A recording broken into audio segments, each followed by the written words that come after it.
Fala pessoal, meu nome é Ana e hoje eu tô aqui pra gente falar sobre Admirável Mundo Novo de Aldous Huxley, que é o livro que eu acabei de ler.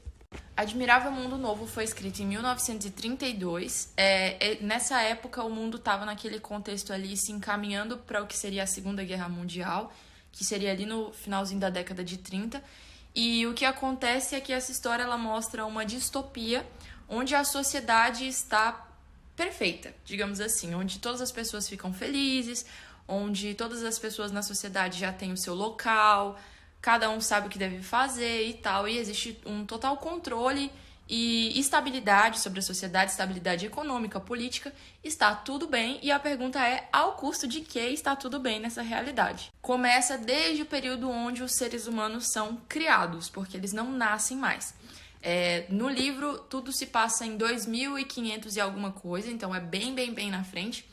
E nessa história, para início de conversa, os seres humanos eles são criados em laboratório, num sistema que lembra a industrialização, né? A gente conhece o modelo do Fordismo, que as coisas são feitas ali por etapa, em série. E aí, para começar tudo, os seres humanos são produzidos assim também. E lá na frente, no modelo de sociedade, eles descobriram que cada pessoa precisa já nascer com um propósito específico de o que ela foi feita para fazer. Então, quando eles estão sendo produzidos, esses embriões, eles já são condicionados a como eles serão no futuro. E esse processo de condicionamento funciona como? Eles descobriram, ao longo de várias pesquisas científicas, que a quantidade de nutriente tal no ser humano durante a fase tal, que ele ainda é um embrião, vai fazer com que ele fique mais alto, vai fazer com que ele fique mais inteligente, vai fazer com que ele fique mais forte. E aí, nisso, eles geraram um sistema de castas, onde existem, acho que são 5 tipos de castas, vou colocar aqui. E aí, os que estão mais no topo, que são os alfas, eles vão ser responsáveis por trabalhos onde eles têm que ser inteligentes, eles vão liderar, e os que estão mais embaixo vão ser os trabalhadores mais braçais. E aí, basicamente, os embriões que estão condicionados a serem alfas, eles vão receber mais nutrientes, a formação deles vai ser completa, eles vão ser o mais próximo do que nós humanos somos, com liberdade para pensar, fazer as coisas, e os mais embaixo vão ser limitados nesse campo. E eles fazem esses condicionamentos desde dessa fase de embrião, que é através da forma química. Tem uma outra também que é a hipnoterapia, que é conforme vai crescendo, eles crescem ouvindo a mesma coisa. Viver em sociedade é bom, viver em sociedade é bom. Comprar é bom, comprar é bom. E aí aquilo se torna quase igual a gente tem provérbios, a gente tem ditados. Eles têm isso também, geralmente voltado para coisas que vão favorecer essa sociedade. E eles também têm um condicionamento quando são bebês experimental, né? Eles colocam... Tem a parte do livro que uma das que mais me assustou. Eles colocam livros e rosas na frente dos bebezinhos. Aí eles vão lá engatinhando. Ah, que bonitinho, colorido. Aí eles pegam aquelas coisas, amassam e tal. E aí, quando eles estão ali se divertindo com aquilo, eles colocam muito barulho e choque e tal. E os bebezinhos ficam traumatizados. E aí, depois, só de mencionar, olhar para aqueles elementos, eles já não querem mais tocar. Outro condicionamento também que tem é que eles têm alguns focos, né, de pensamento no livro. Um deles é o da vida em sociedade. Então, não existe momento nenhum onde você está sozinho ou onde você tem individualismo. Você não tem uma noção, essa é a minha casa, isso são as minhas coisas. Você não tem isso nunca. Você é o seu trabalho, digamos assim. Eles também não têm noção de monogamia ou família, como a gente viu. Eles são criados em laboratório. E no livro, qualquer menção ao passado onde existia pai e mãe é uma coisa extremamente obscena. No livro, na verdade, eles chamam coisas sobre mãe e pai como pornográficas, pra você ter noção.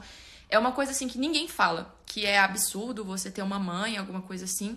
E o personagem principal até fala, nossa, o que será que a gente perde não tendo alguém que nos ama e nos acolhe desde o momento que a gente cresce?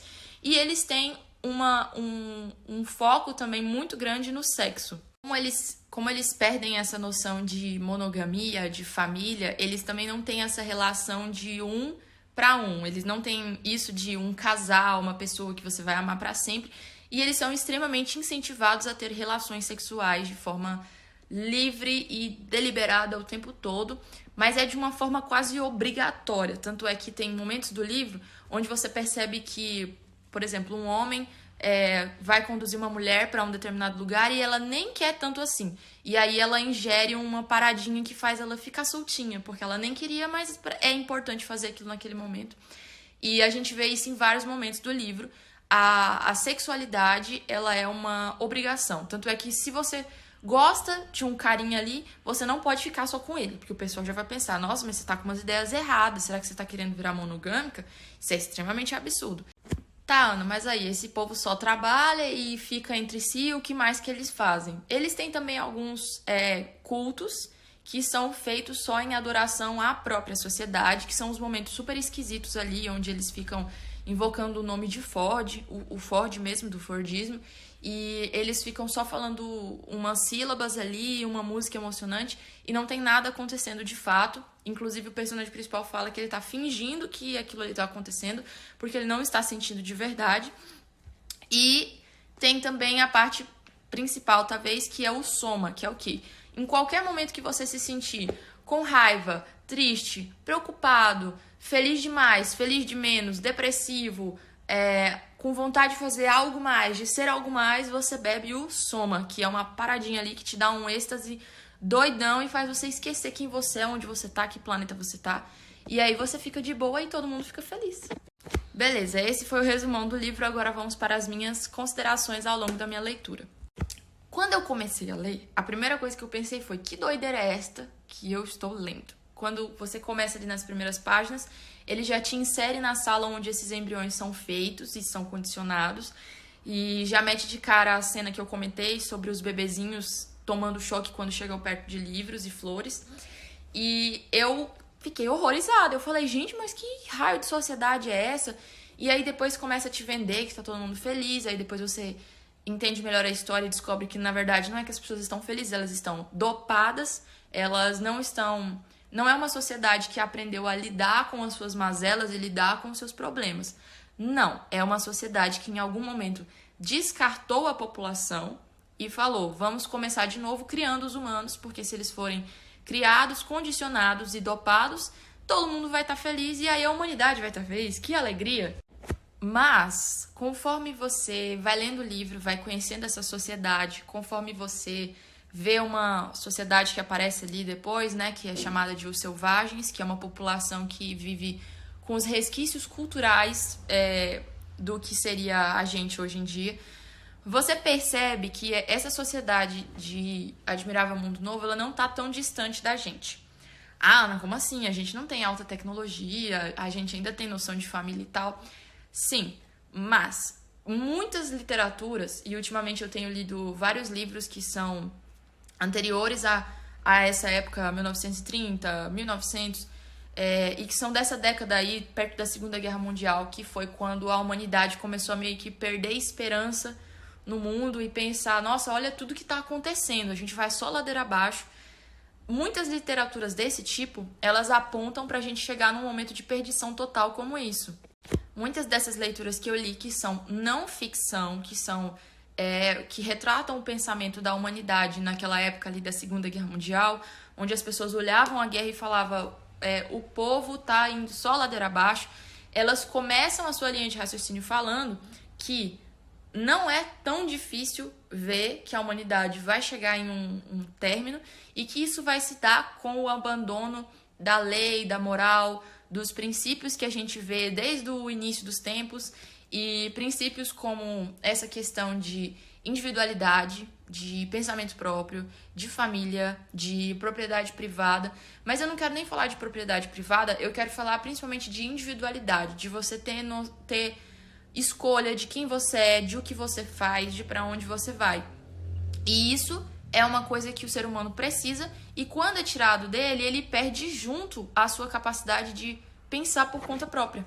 Alguns temas que o livro fala de maneira muito sci-fi, a gente consegue ver na vida real. Por exemplo, aqui eles têm um controle total sobre a vida de decidir quem nasce, quem não nasce. A gente já vê isso principalmente em políticas que tentam, às vezes, relativizar a importância de uma vida que está na barriga, ou então relativizar que uma vida vale mais que outra. E às vezes a gente se esquece que Esse tipo de propaganda, de dizer que uma vida vale menos que a outra e tal, é o mesmo tipo de propaganda que foi usado em momentos de atrocidade da história, como, por exemplo, o nazismo, onde você falava assim, não, vamos fazer mal para o povo tal.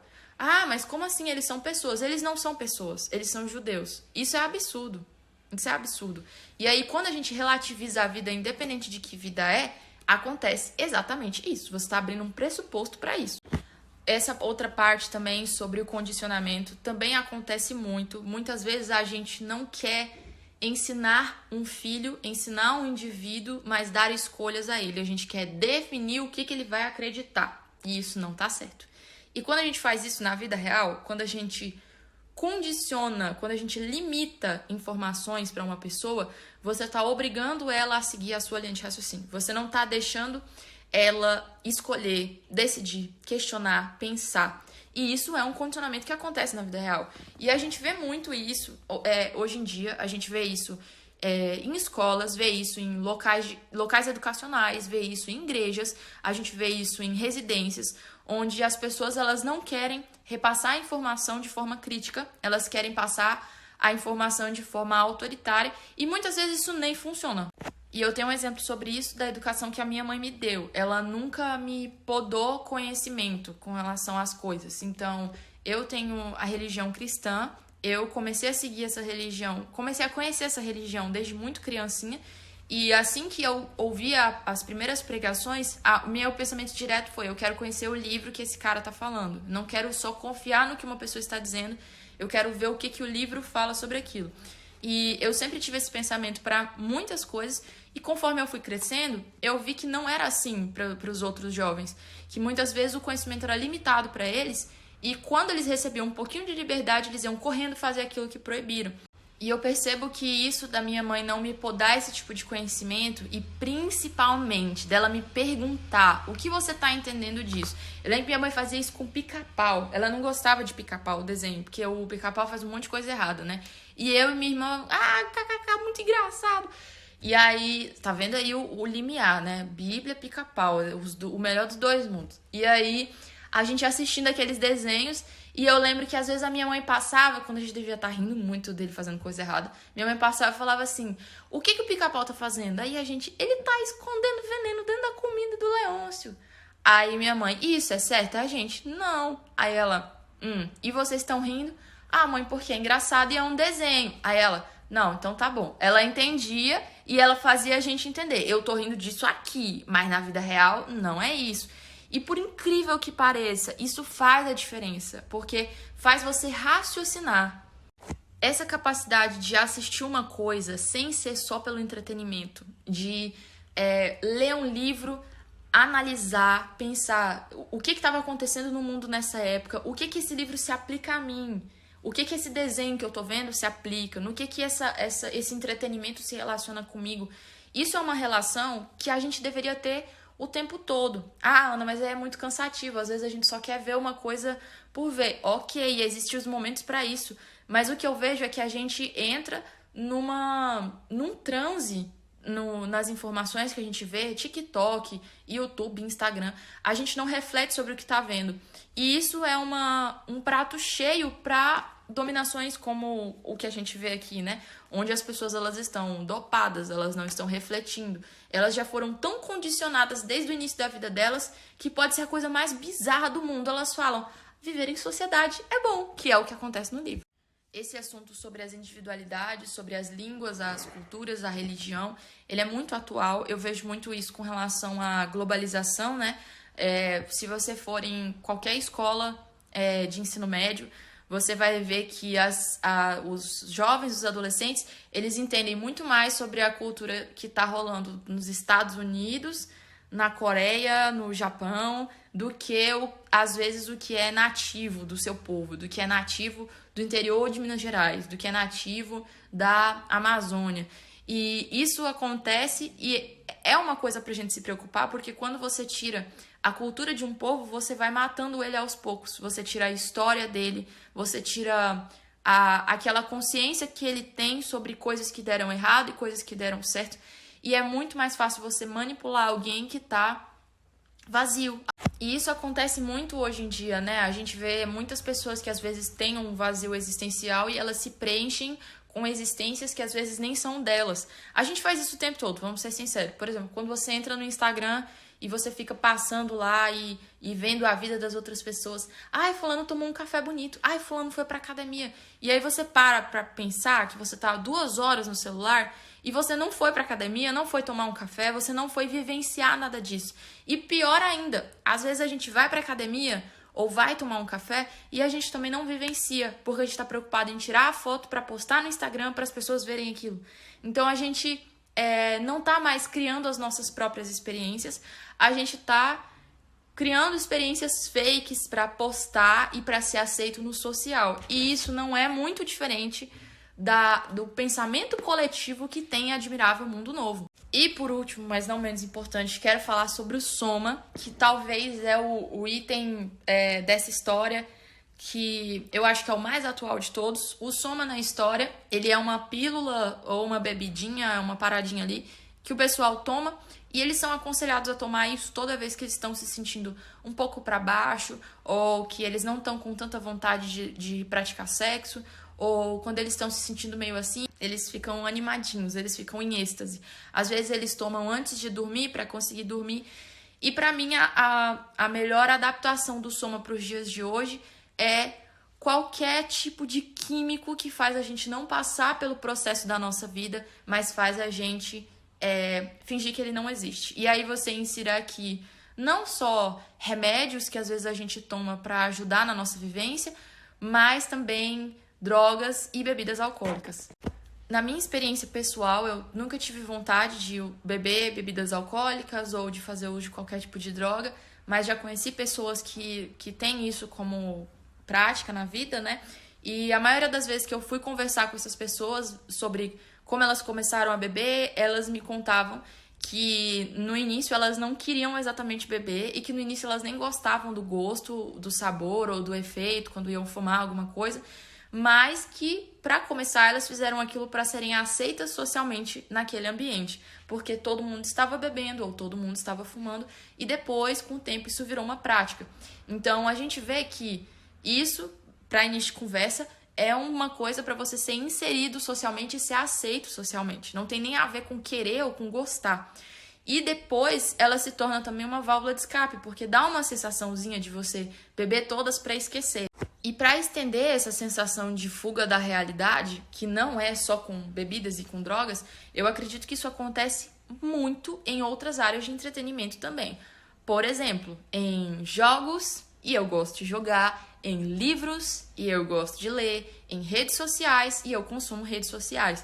Eu parei para fazer uma crítica bem pessoal mesmo, que isso da gente escapar da realidade ou então não ter um tempo para resolver os seus próprios problemas pode acontecer com muita facilidade sem precisar tomar uma paradinha. Ela acontece simplesmente quando você não quer lidar com as suas questões pessoais, lidar com a sua evolução pessoal, você quer só ignorar que aquilo existe. E aí você faz o quê? Você joga um pouquinho, lê um pouquinho, assiste um filme, deita pra dormir. No outro dia você lembra que você tem que resolver o problema, aí você joga um pouquinho, lê um pouquinho, vê um filme, deita pra dormir. É uma hipnose que não termina. E isso é uma coisa que ela não leva pra um bom caminho, porque você não tá corrigindo os problemas, você não tá resolvendo, você não tá se construindo, você tá ignorando seus problemas por um tempo. Tem até uma frase aqui do John Selvagem que ele fala sobre os problemas, né? Livram-se deles. Sim, é bem o modo que os senhores procedem. Livrem-se de tudo o que é desagradável em vez de aprender a suportá-lo. Então ele está falando aqui justamente sobre o momento onde o administrador está explicando para eles sobre como eles corrigiram os problemas da sociedade, que na verdade foi descartar os problemas que não dava para resolver e recriar seres humanos onde os problemas são mais controláveis. E é isso, eu espero que você tenha gostado do livro e tenha gostado do vídeo também, né? Eu quis não dar tantos spoilers, não falar tanto sobre a narrativa, só apresentar o cenário central, mas é um livro muito bom, de 0 a 5 a nota para ele é 10, ele é maravilhoso, maravilhoso mesmo, gostei muito da leitura e eu recomendo para todo mundo, eu acho que agora é uma das minhas distopias favoritas. Espero que você tenha gostado do vídeo, não esquece de se inscrever no canal, curtir, deixar o seu comentário, dizer o que você achou, se você já leu o livro, se você pensou essas mesmas coisas. E é isso. Muito obrigada por assistir. Tchau, tchau!